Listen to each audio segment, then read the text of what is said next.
Good evening, everyone. We are now in chapter 23 of the book of Ezekiel. Chapter 23 is a rather long chapter, and we will break this chapter into two.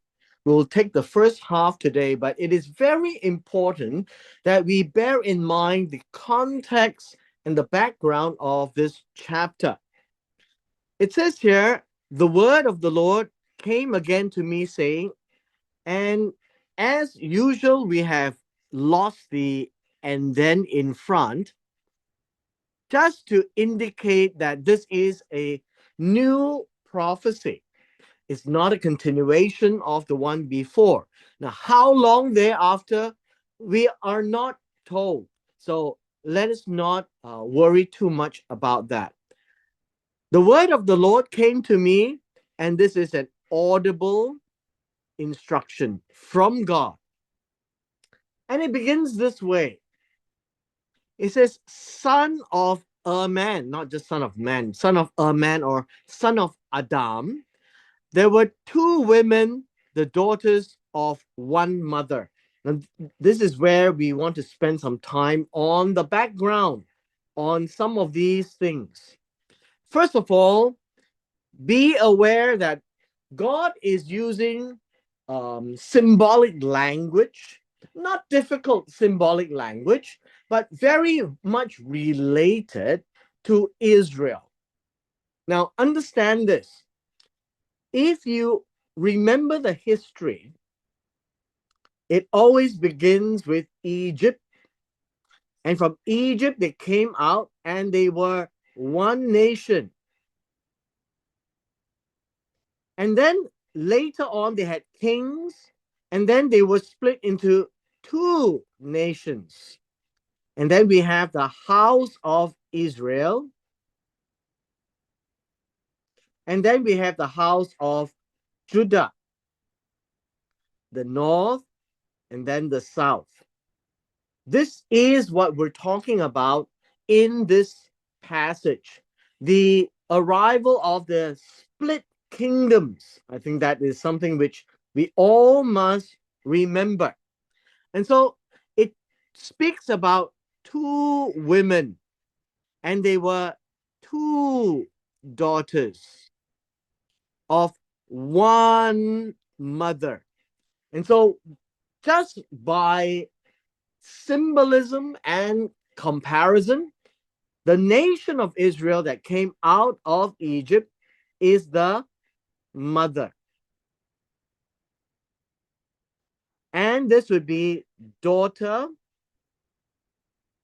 and the older daughter number one, and daughter number two.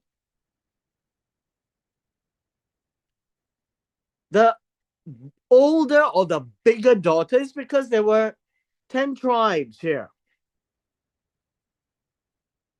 And here there are two tribes.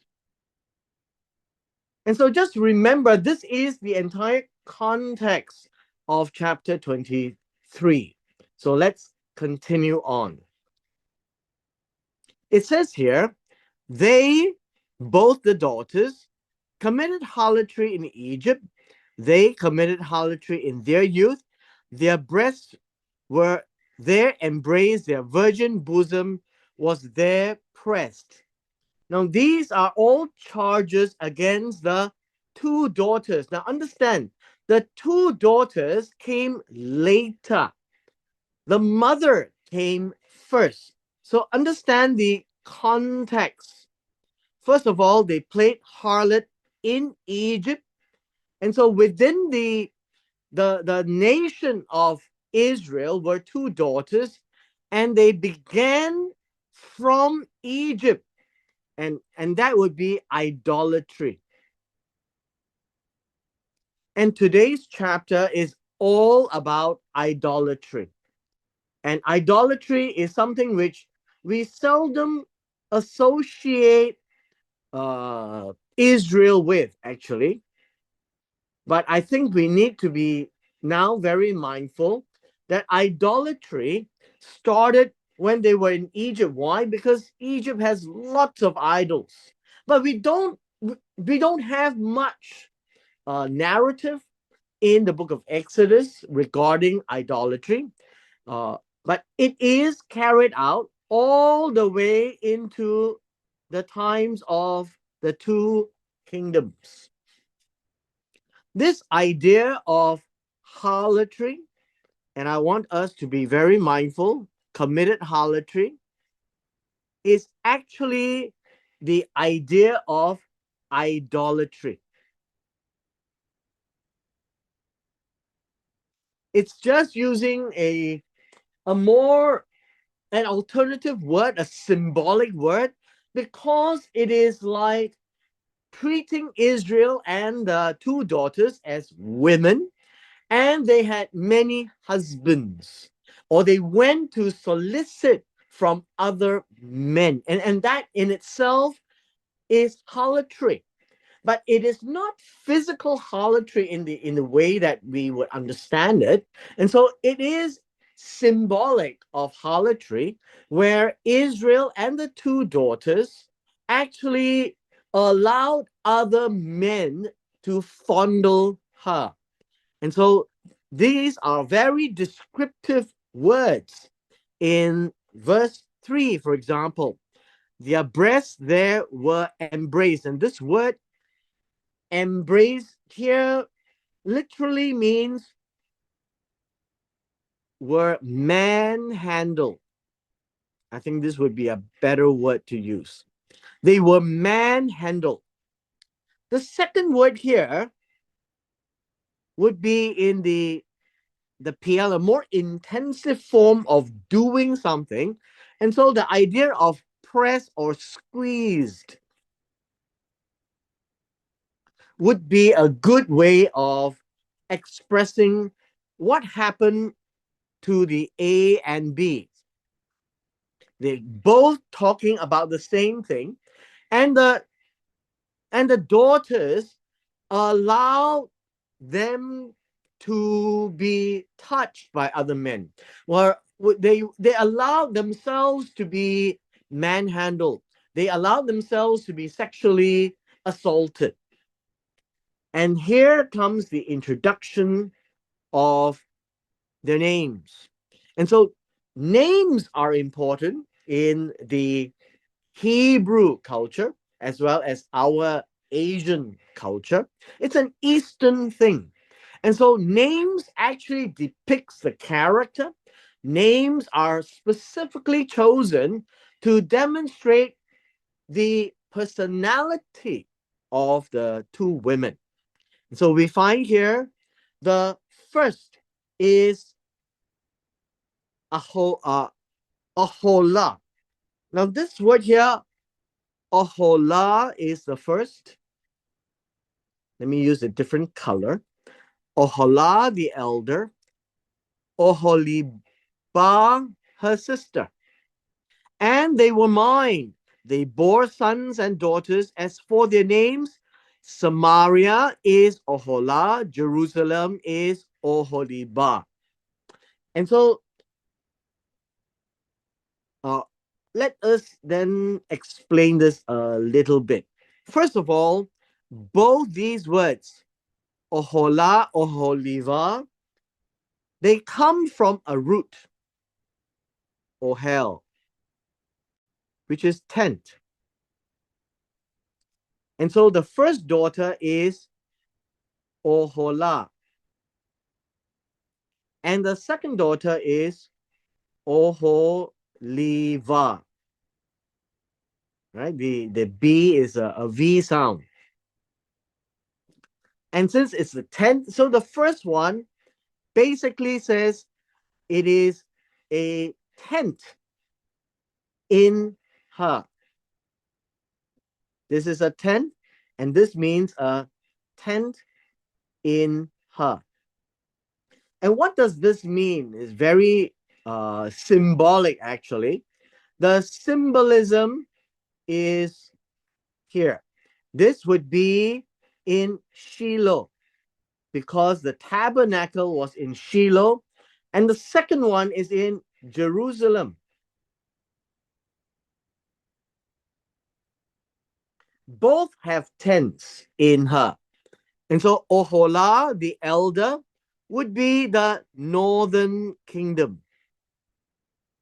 And her sister would be the southern kingdom. So now we are putting names, and the names signify God's presence in them.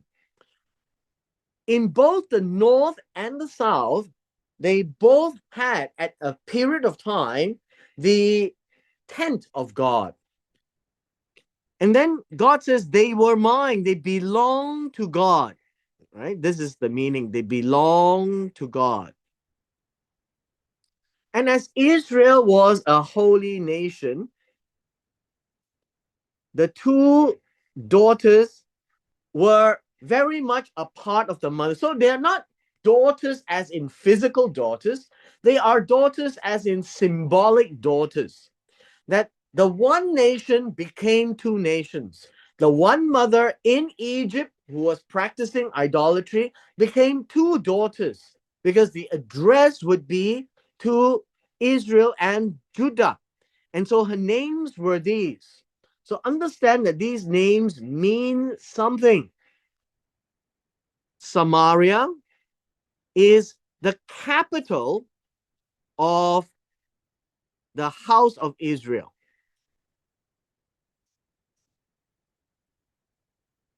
Jerusalem is the capital of the house of Judah.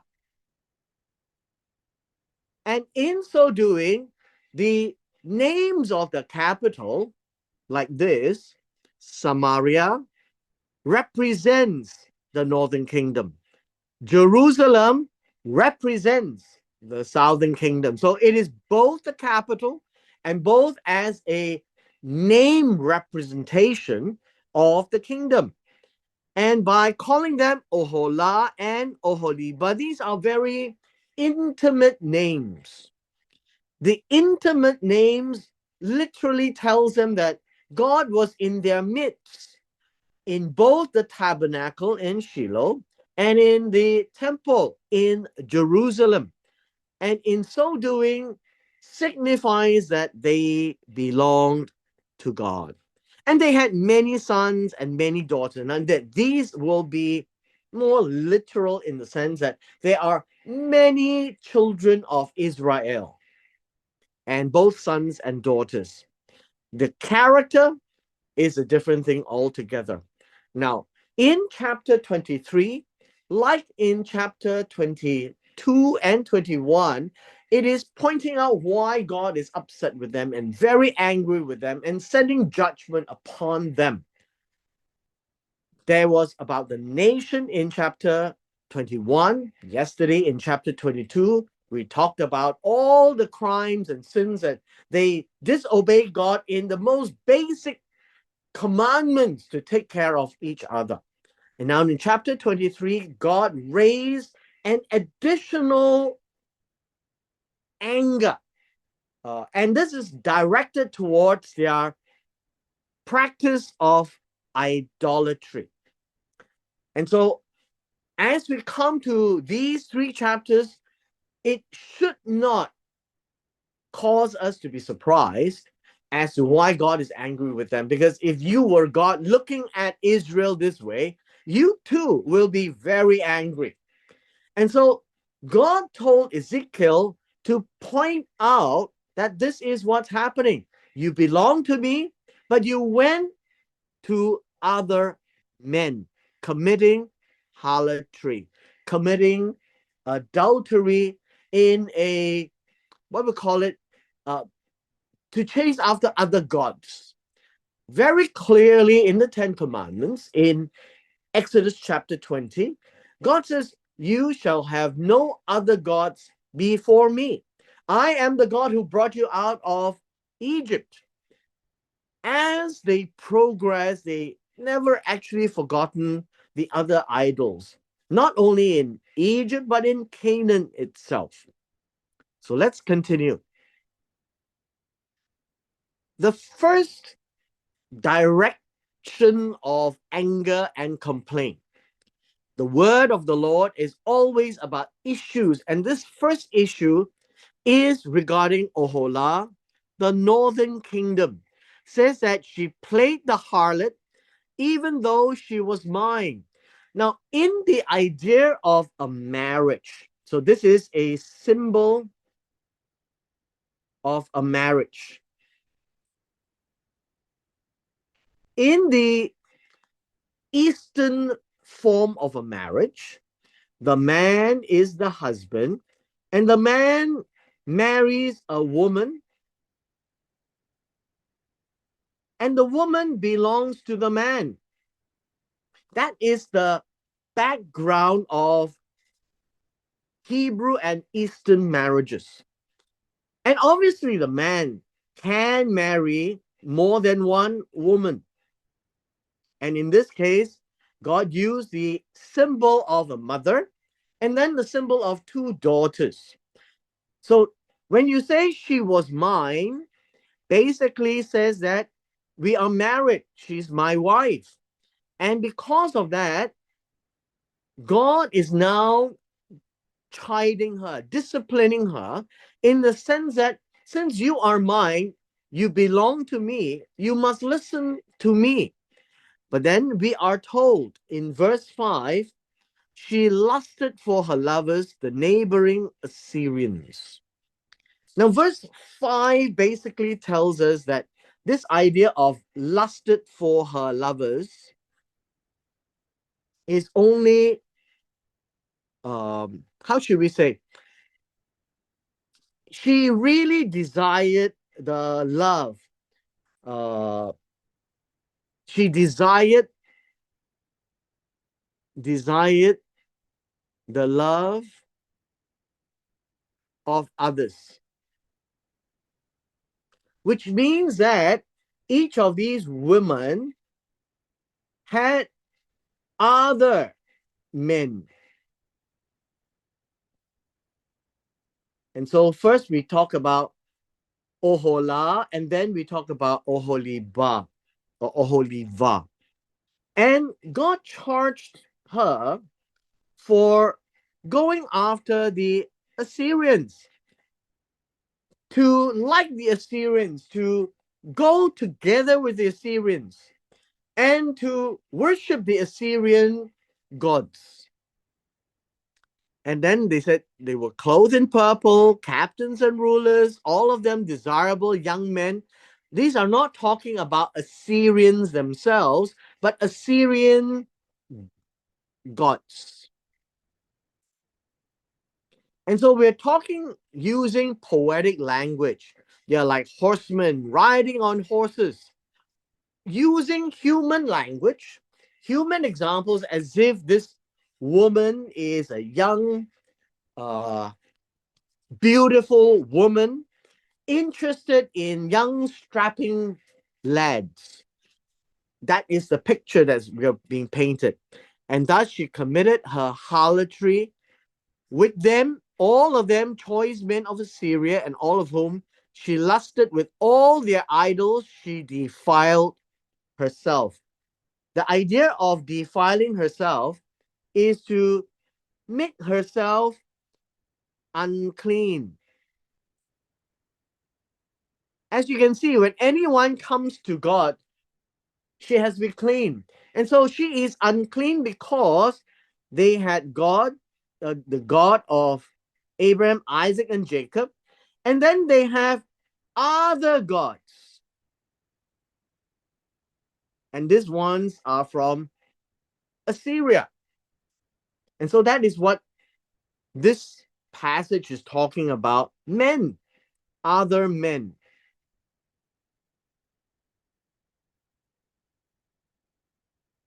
In verse 8, she has never given up her harlotry from Egypt. Now, this verse 8 is important to let us understand that when the mother was in Egypt, the daughters later on made alliance, right? Made alliance with Egypt as well, and followed after Egypt, because She thought that she could depend on Egypt, for in her youth they had lain with her when she was young in Egypt, pressed her virgin bosom, and poured out their immorality upon her. All of these human language really is depicting idolatry. This is poetic language that is accusing the northern kingdom of idolatry, both with Assyria and then with Egypt. And so the whole idea of harlotry, again, I remind everyone, is about idolatry. Verse 9. Verse 9 then comes to a brief conclusion. For this reason, I have delivered her. This idea of delivered her means give into the hands. And so this idea of deliver is really about giving up on her. So give her into the hands of her lovers, into the hands of the Assyrians for whom she lusted. If we want to be with the other lovers, God says, by all means, I can't stop you now because I've given you the commandments generation after generation. And so this whole aspect here is God's frustration on Oholah because she so much wants the other gods from Assyria and not the God of Abraham, Isaac, and Jacob. And so this idea here is God is giving up on her, is letting her go. It's using human language interspersed with the hints of idolatry. In verse 10, goes on to tell us, they uncovered her nakedness, took away her sons and daughters, and slew her with the sword. She became a byword among women, for they had executed judgment on her. Now, this is important because we're talking about the northern kingdom. God says, if you like the Assyrians so much, go ahead. But instead, verse 10 tells us the opposite. They uncovered her nakedness. The idea of uncovering is really to reveal, to disclose, to lay bare. I think would be a good word. Lay bare her nakedness. Now, this word is arum, and nakedness means being uncovered. And it would be a poetic way of saying her stupidity, her folly, her innocence, her lack of respect for God are all laid bare. It's uncovered for everyone to see that her folly to treat the Assyrians or as lovers turned out to be just the opposite. Instead of being a lover, Assyrians became the judgment, the judge. The Assyrians took away her sons and daughters into exile and dispersed them and dispersed the people to all over the place. When they came, they were very brutal. They killed by the sword. Many people died. And as a name, she became a name among women. And as you know, this is playing the poetic way of women who talks to each other.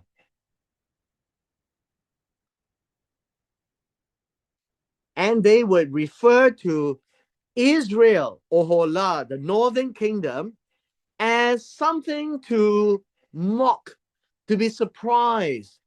They were now an example never to follow, for they had executed judgment on her. And so there was destruction, there were killing, and there were exile and dispersion. And so the lover became judge. And this is actually arranged by God. Since you like the Assyrians so much, should see the reality of the Assyrians.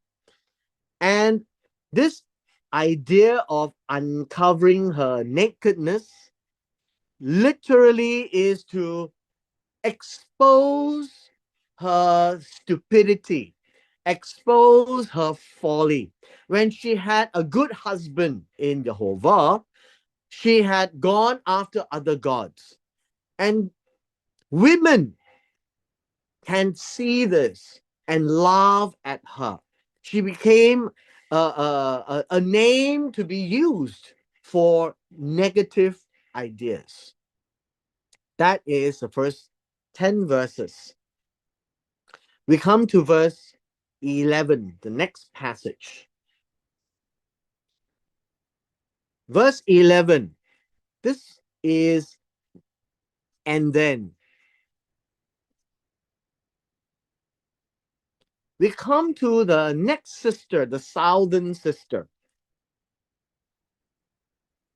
We can see this. Although her sister Oholibah saw this.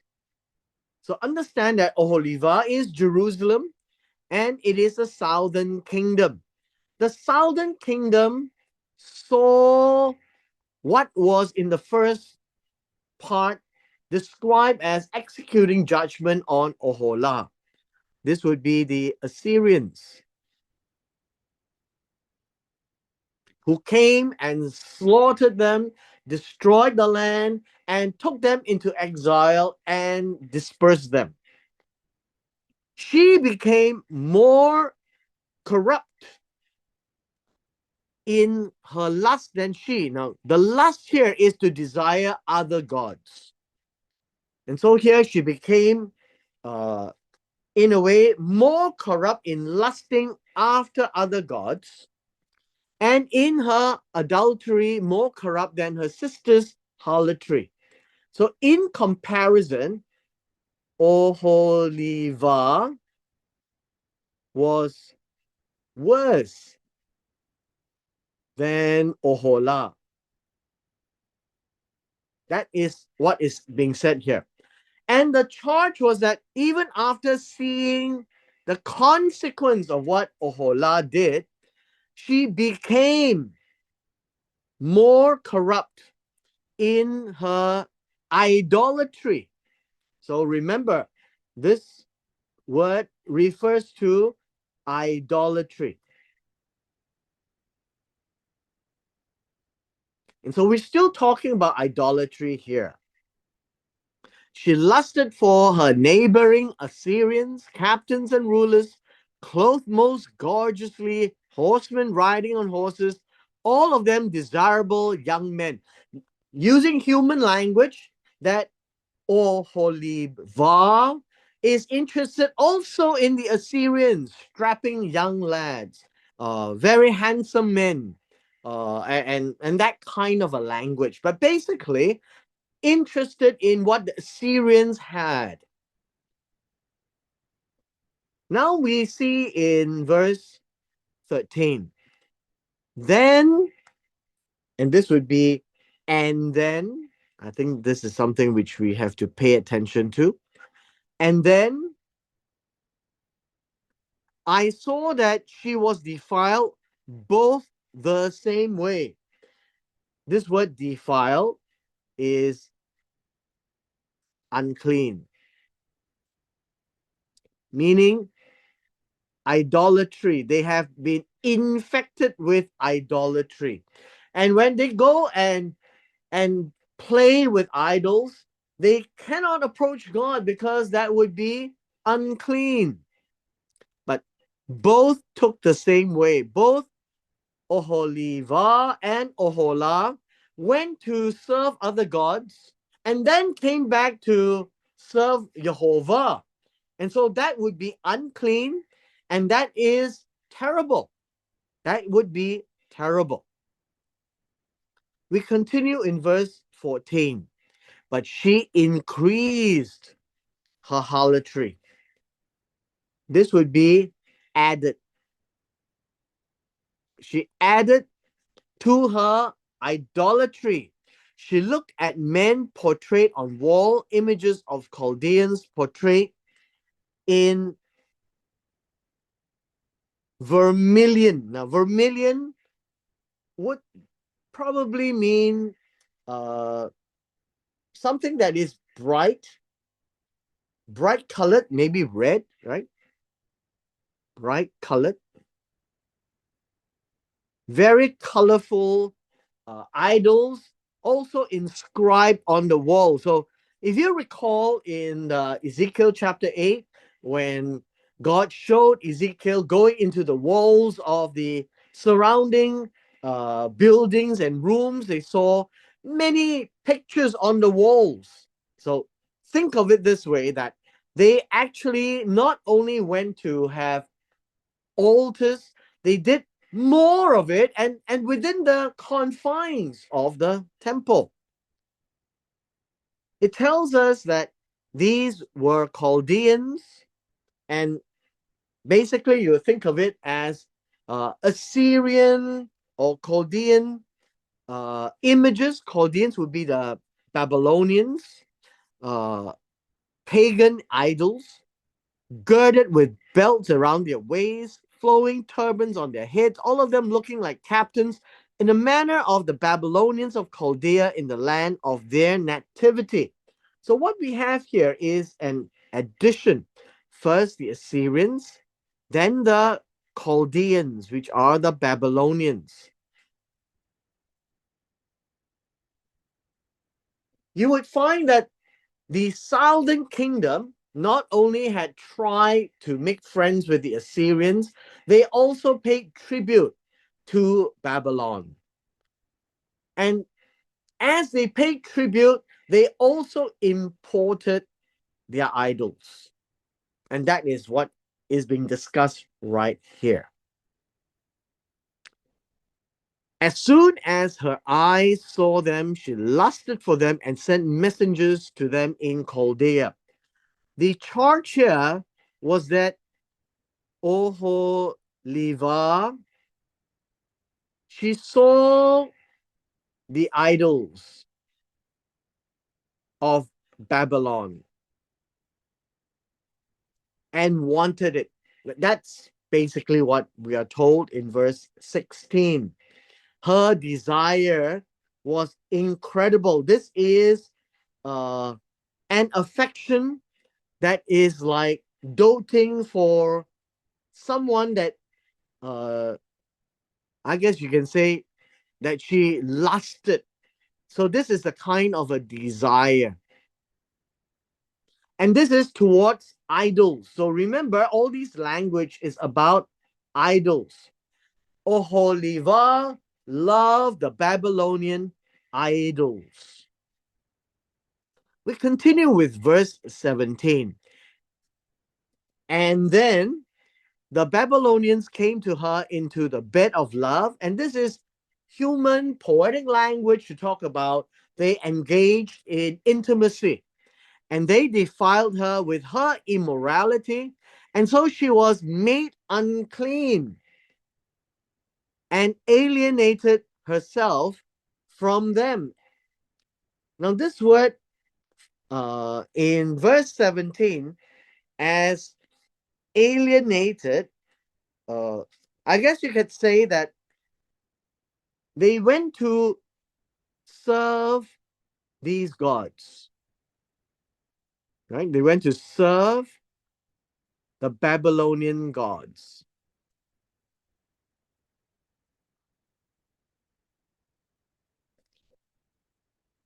She revealed her harlotry. Remember, harlotry is idolatry, and uncovered her nakedness.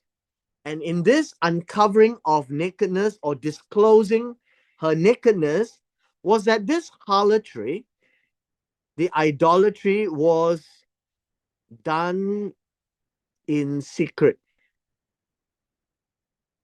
And this harlotry was uncovered, and she was totally exposed. That's verse 18. And then I alienated myself from her. This idea of alienated literally means to sever, to dislocate, to sever, right? To sever myself from her, as I had alienated myself from her sister. And both of this, you should go back and read Jeremiah chapter 3. And that would give us a very good idea of how angry God was. It continues to depict this idea of a marriage in Book of Jeremiah. And here in Ezekiel 23 also depicts that. In verse 19, and then, this word yet would be and then. Even as God severed himself from her, she added to her idolatry in calling remembrance the days of her youth when she had played the harlot in the land of Egypt. So the days of her youth would be the early days in Egypt. And then now she does it again, right? This is talking about land of Egypt. So this is the early days. And now she does it again. So the southern kingdom that we are told in the book of Second Kings as well, that Hezekiah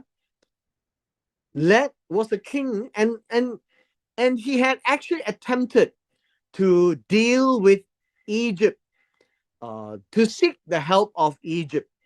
And the way to seek the help of Egypt is not a handshake, but really to integrate himself with Egypt and align himself with Egypt. And so, as a nation, she had forgotten that God is with her. And the king had decided otherwise. She lusted for her lovers, whose flesh is like the flesh of donkeys, whose issue is like the issue of horses. Thus you call to remembrance the lewdness of your youth when the Egyptians press your bosom because of your youthful breast. All this is about the early days in Egypt, and Judah is doing it again. And in so doing, they only remember the Egyptian gods. They forgot about the God of Abraham, Isaac, and Jacob. And so these kinds of language, very graphic, depicting the unfaithfulness of the women of God, the two daughters, namely the northern kingdom, Oholah, and the southern kingdom, Oholiba, both had ideas that is beyond Jehovah. And in so doing would be the charge against them for their idolatry. Now, with this, we come to the end of the session today, and we will pick it up on Monday.